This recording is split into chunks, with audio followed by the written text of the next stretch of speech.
Ya, pada awalnya media sosial memang diperuntukkan sebagai ruang atau wadah komunikasi dan juga informasi bagi mereka yang mungkin terpisah jarak. Namun, kita lihat bagaimana seiring perkembangan. Pemirsa, seorang ibu rumah tangga di Aceh Utara Aceh bersama anaknya yang masih balita terpaksa mendekam di Lapas Loksukon Aceh Utara. Sang ibu tersebut divonis bersalah karena melanggar Undang-Undang Informasi dan Transaksi Elektronik (ITE) setelah menyebarkan video ke media sosial mengenai keributan kepala desa dengan orang tuanya. Pemirsa, terkait rencana pemerintah menutup aplikasi media sosial selain Telegram, Wakil Ketua DPR RI Fadlizon menilai hal ini sangat melanggar hak kebebasan berpendapat dan menjadikan kehidupan berdemokrasi di Indonesia semakin buruk. Pernah tidak sih kita berpikir jika kita memang bebas berpendapat, baik itu di ruang media sosial ataupun di dunia nyata, dalam menyampaikan kritikan. Barangkali kritikan kita itu dianggap sebagai ujaran kebencian, terutama dalam hal kritikan terhadap pemerintahan. Contoh, saat kita ingin menyampaikan komentar di suatu media sosial, kita menyampaikan kritikan kita, tidak lama kritikan kita itu akan segera hilang. Nah, terkait dengan hal itu, apakah bentuk kritikan kita itu sebagai bentuk pembatasan informasi di ruang publik? Mari kita bahas. Kebebasan berpendapat dan batasan informasi di ruang cyber. Apa itu kebebasan berpendapat? Jadi kebebasan berpendapat itu adalah hak yang memungkinkan setiap individu untuk menyatakan pendapatnya secara lisan maupun tertulis, baik di muka umum maupun melalui media sosial. Di dalam Undang-Undang Dasar 1945, Pasal 28E ayat 3 mengatakan, setiap orang berhak atas kebebasan berpendapat, berserikat, dan berkumpul. Kebebasan berpendapat dimaknai sebagai suatu hak atas kebebasan pribadi yang menuntut pemenuhan dan perlindungannya, serta dijamin dalam konstitusi. Kebebasan berpendapat merupakan suatu indikator bagi suatu negara akan keberlangsungan demokrasi di negara tersebut, serta dapat menggambarkan akan perlindungan dan pengakuan terhadap hak asasi manusia dalam suatu negara. Tanpa dapat dihindari, internet telah menjadi tantangan akhir bagi kebebasan menyampaikan pendapat. Sementara internet dapat memfasilitasi akses global pada informasi, internet juga dapat menyebabkan permasalahan bagi negara, individu, dan masyarakat internasional yang berusaha untuk mengatur informasi. Internet telah beralih fungsi sebagai media massa elektronik yang mampu membawa perubahan dalam kehidupan manusia dalam berbagai aspek, dari yang bersifat positif hingga hal negatif. Kebebasan berpendapat dan berekspresi merupakan salah satu hak asasi yang dimiliki oleh setiap warga negara, dan ini merupakan hak konstitusi yang dijamin oleh negara. Negara Indonesia sebagai negara hukum dan demokrasi yang berwenang mengatur dan melindungi pelaksanaan hak asasi manusia. Lalu berikutnya, pembatasan informasi. Pembatasan informasi merupakan informasi yang tidak termasuk kategori rahasia dan umum, yang ditujukan untuk kepentingan internal dan tidak untuk diungkapkan kepada publik. Meskipun pada dasarnya informasi publik bersifat terbuka dan dapat diakses, namun dalam praktek tidak semua informasi dapat dibuka. Ada informasi tertentu yang apabila dibuka, pengecualian informasi bersifat ketat mengidentifikasikan bahwa Undang-Undang Keterbatasan Informasi Publik menghendaki adanya dasar keputusan yang objektif dalam melakukan pembatasan melalui pengecualian informasi. Sesuai dengan Siracusa Principle yang menegaskan bahwa batasan hak tidak boleh dilakukan secara bersewenang-wenang. Maksudnya bahwa pembatasan hak tidak boleh membahayakan esensi hak. Semua klausul pembatasan yang harus ditafsirkan secara tegas dan ditunjukkan untuk mendukung hak-hak.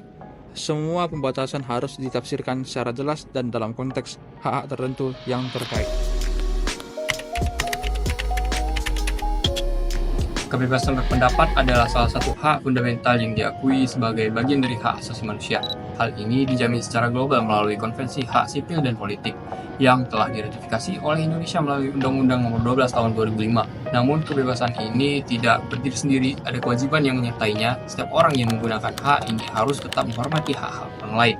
Menurut pasal 19 ayat 3 dalam konvensi tersebut, kebebasan berpendapat bisa dibatasi dan menjaga hak orang lain, keamanan nasional, ketertiban umum, kesehatan, dan moral masyarakat. Hal ini menegaskan bahwa kebebasan berpendapat memang penting, namun tidak tanpa batas. Batasan ini bertujuan untuk menjaga keseimbangan dalam masyarakat agar hak setiap individu tetap terlindungi tanpa terganggu dengan kepentingan yang lebih luas. Prinsip yang sama juga tercermin dalam Konstitusi Indonesia. Dalam pasal 28J Undang-Undang Dasar 1945 menyatakan bahwa dalam menjalankan hak dan kebebasan, setiap orang harus menghormati hak asasi orang lain serta mematuhi pembatasan yang ditetapkan oleh undang-undang. Pembatasan ini mencakup aspek moral, nilai-nilai agama, dan ketertiban umum dalam masyarakat yang demokratis. Dengan demikian, kebebasan berpendapat di Indonesia adalah hak yang dilindungi, namun pelaksanaannya harus dipertimbangkan dengan kepentingan masyarakat luas. Di era digital, kebebasan berpendapat dihadapkan pada tantangan yang semakin kompleks. Undang-Undang Informasi dan Transaksi Elektronik berfungsi sebagai pedoman untuk mengatur kebebasan berpendapat di dunia maya. Undang-undang ini mengatur larangan terhadap konten yang melanggar kesusilaan, perjudian, penghinaan, ancaman, serta berita bohong. Pembatasan ini bertujuan untuk menjaga nilai-nilai luhur bangsa di tengah perkembangan internet yang sangat pesat. Namun tantangannya tetap ada, mengingat sifat internet yang tanpa batas sehingga sulit mengawasi setiap tindakan yang sesuai dengan aturan yang berlaku. Kebebasan pers juga diakui oleh PBB dan di Indonesia. Hal ini dilindungi oleh Dewan Pers. Meski demikian, batasan tetap berlaku melalui kode etik jurnalistik yang mengharuskan wartawan untuk menjaga independensi, akuransi, keseimbangan berita, dan memperbaiki kesalahan jika terjadi. Namun di era digital, batasan ini kerap diabaikan. Penyebaran berita melalui internet sering tidak mengikuti etika jurnalistik, sehingga kasus hoax, plagiarisme, dan pelanggaran asas praduga tak bersalah semakin sering terjadi. Untuk mengatasi hal ini, Kementerian Komunikasi dan Informasi berperan dalam menangani masalah disinformasi dan berita bohong. Selain itu, Undang-Undang HAM juga mengatur secara rinci kebebasan berpendapat di Indonesia, terutama setelah amandemen konstitusi. Undang-Undang HAM menjamin hak untuk berkomunikasi, memiliki keyakinan politik, berkumpul secara damai, serta menyampaikan pendapat di muka umum.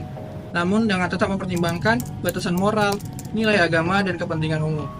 Undang-Undang Kemerdekaan Menyampaikan Pendapat di Muka Umum juga sudah mengatur kebebasan berpendapat di ruang publik. Meskipun telah diundangkan sebelum amandemen konstitusi 99, undang-undang ini menekankan pentingnya menjaga ketertiban moral dan hak orang lain saat menyampaikan pendapat. Pemerintah juga diwajibkan untuk melindungi HAM dan keamanan masyarakat. Namun, dalam undang-undang ini dianggap masih memiliki kekurangan dalam menerapkan batasan yang jelas. Di dalam KUHP sendiri merupakan kodifikasi hukum pidana Indonesia juga memuat aturan-aturan terkait kebebasan berpendapat. KUHP ini mengatur larangan terhadap batasan, penghinaan terhadap pemerintahan dan agama, serta pencemaran nama baik. Meskipun beberapa ketentuan dalam KUHP telah diatur ulang dalam undang-undang yang lebih spesifik, esensinya tetap sama, yaitu melindungi hak individu, agama, dan pemerintahan dari tindakan yang merugikan. Secara keseluruhan, kebebasan berpendapat di Indonesia merupakan hak yang harus diakui dan dilindungi, namun harus dijalankan dengan tanggung jawab, dan kita perlu bijak dalam menggunakan hak ini, dengan tetap menghormati hak orang lain dan menjaga ketertiban hukum.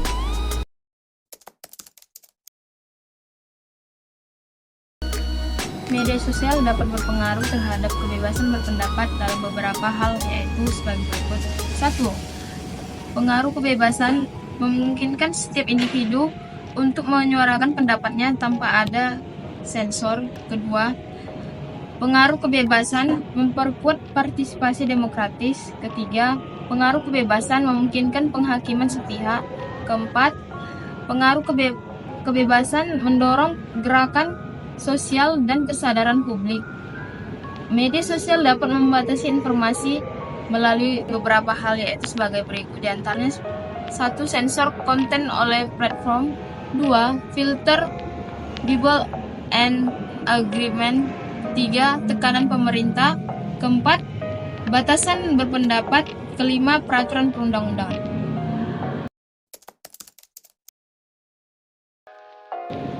Hak asasi manusia memiliki hubungan kuat dengan kebebasan berpendapat di Indonesia, termasuk dalam penggunaan media sosial. Dalam Undang-Undang Dasar 1945, Pasal 28E dan 28F menegaskan bahwa setiap orang berhak untuk menyatakan pendapat dan mendapatkan informasi. Artinya, kebebasan berpendapat dan berekspresi adalah hak dasar yang dijamin oleh negara. Namun, kebebasan ini bukan berarti tanpa batas. Di Indonesia, kebebasan berpendapat diatur dalam Undang-Undang Informasi dan Transaksi Elektronik atau UU ITE yang berfungsi untuk menjaga keamanan dan ketertiban di dunia maya. UU ITE ini juga membatasi beberapa hal, misalnya terkait penyebaran informasi palsu, ujaran kebencian, dan penghinaan yang bisa berdampak negatif pada stabilitas sosial. Dalam konteks media sosial di Indonesia, ada 3 tantangan utama yang perlu kita pahami. Yang pertama, moderasi konten dan algoritma platform. Platform media sosial seperti Facebook, Instagram, dan TikTok menggunakan algoritma dan moderasi untuk mengatur konten. Tujuannya untuk menghindari penyebaran informasi yang berbahaya atau tidak sesuai. Namun karena sistem ini otomatis, terkadang konten yang seharusnya tidak melanggar aturan tetap terhapus atau dibatasi. Ini bisa membatasi kebebasan berpendapat di media sosial, terutama jika ada ketidaksesuaian dalam penilaian konten. Yang kedua, privasi dan keamanan pengguna. Di era digital, keamanan dan privasi pengguna adalah hal yang penting. Di Indonesia, pemerintah telah merilis Undang-Undang Perlindungan Data Pribadi untuk menjaga keamanan data warga. Tapi dalam praktiknya, pembatasan demi keamanan ini harus transparan, agar tidak merugikan pengguna atau melanggar hak privasi mereka. Jadi di satu sisi, keamanan harus dijaga, namun kebebasan berpendapat tetap perlu dihormati. Yang ketiga, peran pemerintah dalam regulasi media sosial. Pemerintah Indonesia menerapkan sejumlah regulasi yang bertujuan untuk menjaga ketertiban di media sosial. Misalnya, pemerintah dapat membatasi konten yang dianggap melanggar ketertiban umum atau memecah belah masyarakat. Namun aturan ini harus dilakukan secara proporsional, tidak boleh berlebihan. Dan juga harus didukung oleh dasar hukum yang jelas, agar tidak membatasi kebebasan berpendapat secara berlebihan. Dalam kehidupan digital di Indonesia, kebebasan berpendapat adalah bagian dari HAM yang perlu dijaga. Namun, kita juga perlu sadar bahwa kebebasan ini harus diseimbangkan dengan perlindungan hak-hak lainnya, seperti privasi dan ketertiban umum. Prinsip kehati-hatian dan transparansi menjadi kunci agar kebebasan berpendapat tetap berjalan sehat tanpa mengorbankan keamanan dan ketertiban. Jadi, sebagai pengguna media sosial di Indonesia, kita punya hak untuk berpendapat, tapi juga tanggung jawab untuk menggunakan hak itu secara bijak dan menghargai batasan yang ada demi keamanan bersama.